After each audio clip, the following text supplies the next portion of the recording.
guys, welcome back to my channel for another video. Today I'm sitting down to share with you guys my Q3 homeschooling update, where I give you a bit of a recap on the last quarter in our homeschool. This will cover weeks 18 through 27 in our homeschool, which we have just completed as of the point of filming this, and I want to thank Night Zookeeper for sponsoring today's update and continuing to support my channel. So we are going to be talking about obviously the Cliff's Notes version of what took place in Q3.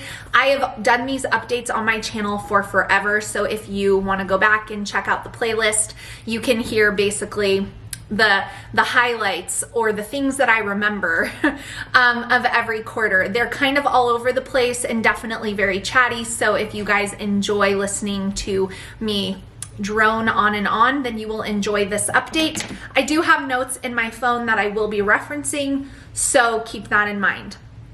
So I already told you guys that this is going to be obviously Q3, which is weeks 18 through 27 in our homeschool.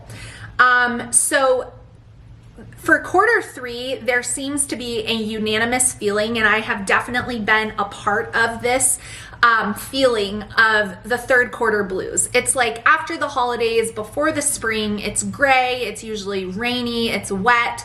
We had all of those things, but this year I am happy to report that I did not have any third quarter blues.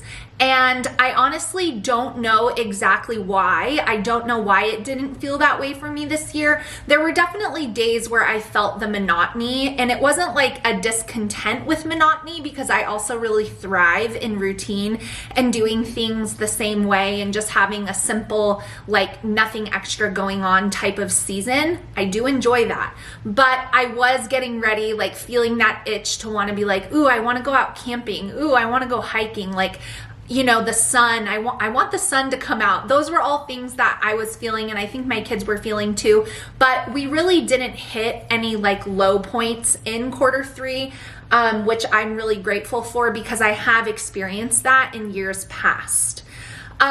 We actually took our spring break in Q3, which is pretty common for most people. We do not follow the public school calendar, of course, and my oldest kids, both of them, got their wisdom teeth out at the end of February. So we actually took like a week off of time, broken up between 2 weeks, if that makes sense. Like 1 week we did 3 days of school, and then the next week we did 2 days of school. And so we took a spring break kind of broken up that way. That was just the way that it worked out best for us this year. And my kids had their wisdom teeth removed on a Thursday, and we started back to school on Monday. So they had Thursday, Friday, Saturday, Sunday, so 4 days to recover, and then they were able to obviously do some schoolwork seated at their desk, and they were okay with that. In case any of you are wondering, how much time off do you need for that? That's how it worked out for my kids. There were no complications, praise God. Q3 was a time of refocusing for us. Q2 is always the quarter that takes us the longest of the school year to get through, and that's just because there's a lot of holidays, a lot of time off, a lot of travel in there broken up. And so this was a time of refocusing and getting back into our 5-day routine and rhythm, just very consistent, full school days, all the subjects, all the days, doing all the things, which leads me into Night Zookeeper. So I have been sharing Night Zookeeper with you guys on my channel for a long time. We continue to love them and utilize them in our homeschool on flexible or fun Fridays.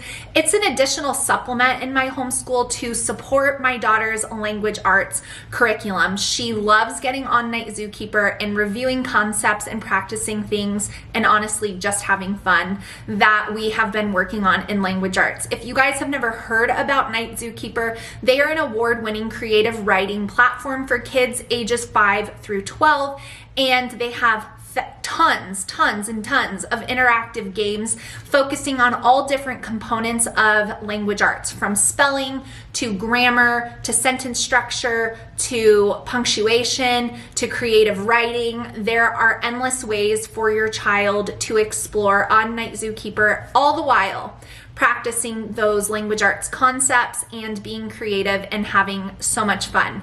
So if you guys would like to check out Night Zookeeper, I have a link down below that will give you a 7-day free trial plus 50% off your subscription to Night Zookeeper. They do also have a multi-sibling plan, so if you have multiple kids that fall in that age range that could benefit from Night Zookeeper like I once did, then you'll be able to save even more with that, which I always appreciate and appreciated as a mom of 4.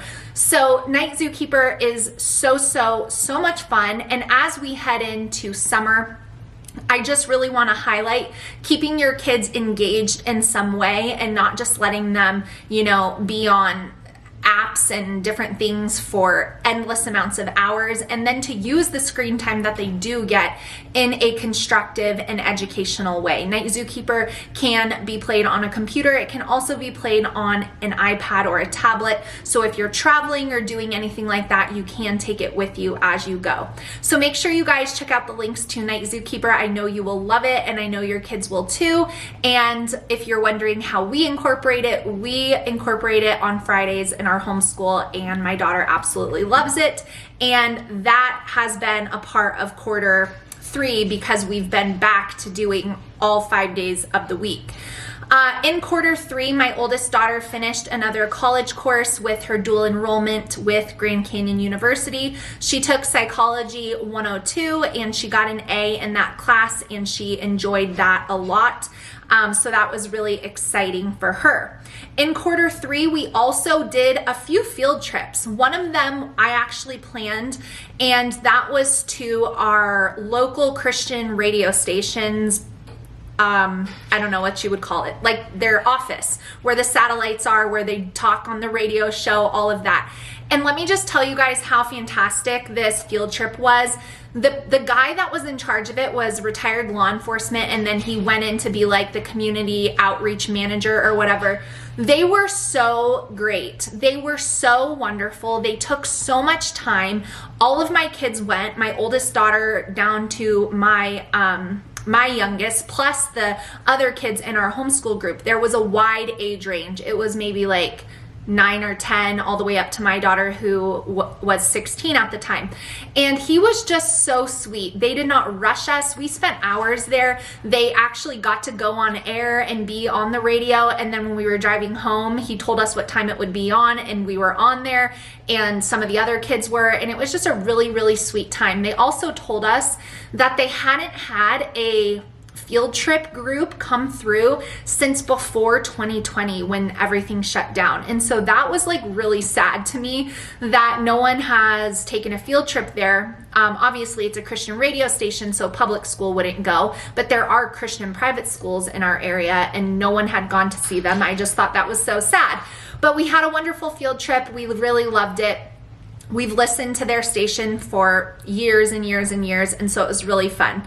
Another field trip that we did, this was just with my middle school kids, was to In-N-Out Burger. We got to go behind the scenes. They got to have a burger. They got to smash potatoes, got to learn about all the processes of In-N-Out, and it was really fun and very educational, actually. We learned more about the company and how the original owners got started, as well as where the faith came into the corporation and all that good stuff. Another really fun thing that was kind of like a field trip was my youngest daughter and my husband went to a daddy-daughter dance, and this was the sweetest. It was called Daughters of the King, and it was a focus on the father-daughter relationship, and it was right around Valentine's Day. They had food for them. They had to get dressed up. They had activities. My husband and my youngest daughter had the absolute best time. The pictures that they took there, one of the moms printed them out and gave them, and it was just such a blessing to me, to my daughter, to my husband. They prayed over each other. It was just so sweet, and it's a memory I am forever thankful that my younger daughter will have. We also did a nature outing. There were a few hiccups with that, but we did get out into nature with our friends that we do homeschool stuff with, not our group at church, but like my two good friends. And so we did that, and that was an enjoyable day, even if it didn't go quite according to plan. We also finished in quarter 3 Kingdoms and Classifications, the science unit from The Good and the Beautiful, and we started on chemistry. Now, I have had chemistry on my shelf for a long time, and it's the last science unit from The Good and the Beautiful that I've never done. So now I can officially say I've done every science unit that they have. But I'm really glad that I waited to do this chemistry unit. I think it's best suited for kids in middle school. So I'm really grateful that I waited, but my daughter is really enjoying it, and I think she's able to understand and learn things that would have completely gone over her head before. She is in the 6th grade. So I would say 5th, 6th, 7th, and even 8th, this would be an appropriate science unit for, especially if you do all of the experiments, which she wants to do. So what we did was we just got a basket and gathered all the supplies, so we had them on hand, and that's been very helpful for us to make sure we're doing those experiments. She really enjoys that, and so we're going to take our time with this one. I think it'll be the last one we do for this school year, but we've been enjoying it so far. What happened in quarter 3 is my second oldest, my son, got his learner's permit, and so that was an exciting thing that happened. And so now he can obviously learn to drive with my husband or I, and he is taking driver's ed through Aceable. Aceable is what my oldest daughter went through, and it's really user-friendly. They can do it in an app on their phone, and she passed her driver's test on the first try. So I felt like it was really well done. It's only $36, $37, so it's very affordable.